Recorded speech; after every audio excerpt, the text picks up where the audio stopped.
بسم اللہ الرحمن الرحیم۔ السلام علیکم۔ دربار سلیمانی میں بلقیس کی حاضری۔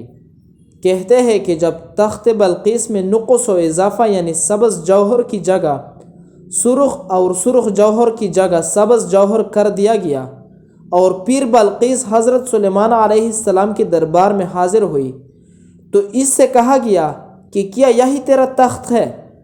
تو اس نے جواب دیا کہ ہاں ہے تو ایسا ہی۔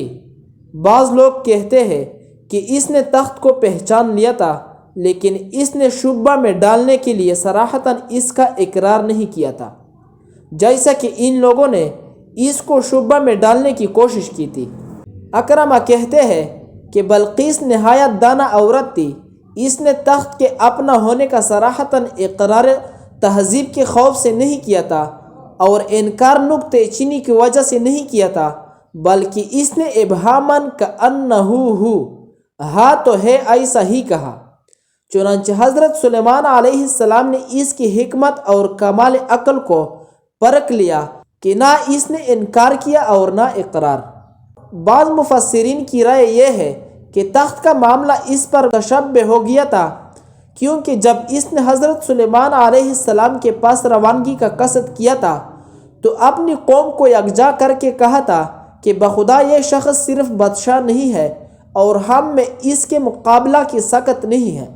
پیر بلقیس نے حضرت سلیمان علیہ السلام کے پاس قاصد بھیجا کہ میں آپ کے پاس آ رہی ہوں اور میری قوم کے رؤساء بھی میرے ہمراہ آ رہے ہیں تاکہ تمہارے معاملے کی دیکھ بھال کرے اور جس دن کی آپ نے دعوت دی ہے اس کو دیکھے۔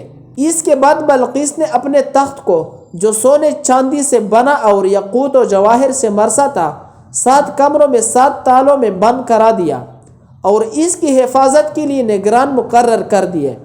پھر اپنے نائب اور قائم مقام کو حکم دیا کہ اس تخت کی حفاظت کرنا، کوئی اس تک نہ پہنچ سکے اور کسی کو بھی ہرگز یہ تخت نہ دکھلانا۔ اس کے بعد یمن کے رؤساء میں سے 12,000 رؤساء کو ہمراہ لے کر حضرت سلیمان علیہ السلام کی خدمت میں روانہ ہو گئی۔ اس 12,000 رؤساء کے ماتحت بے شمار لشکر تھے۔ جب بلقیس حضرت سلیمان علیہ السلام کی خدمت میں پہنچی تو اس سے پوچھا گیا کہ کیا یہی تیرا تخت ہے؟ چونکہ ملکہ اپنی تخت محفوظ مقام پر چھوڑ کر آئی تھی اور یہ بعینہ ہی اس کا تخت تھا، اس لیے اسے اشتباہ ہو گیا اور اس نے اسے کہہ دیا کہ ہاں ہے تو ایسا ہی۔ پیر بلقیس سے کہا گیا ادخل الصرح، اس محل میں داخل ہو جا۔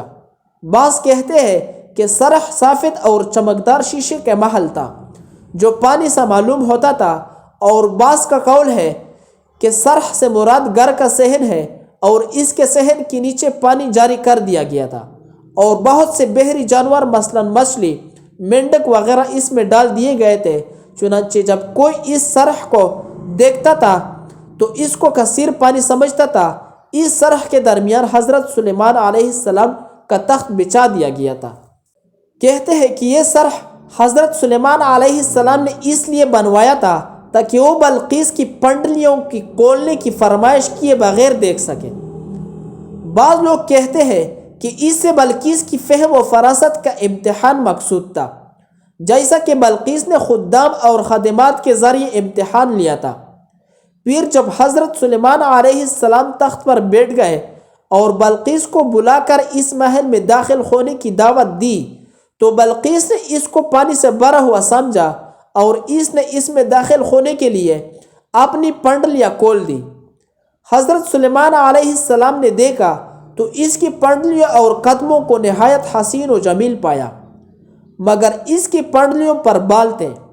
سلیمان علیہ السلام نے ایک نظر دیکھ کر اس سے نظر ہٹا لی اور فرمایا کہ یہ پانی نہیں ہے بلکہ شیشوں سے تیار کردہ ایک محل ہے۔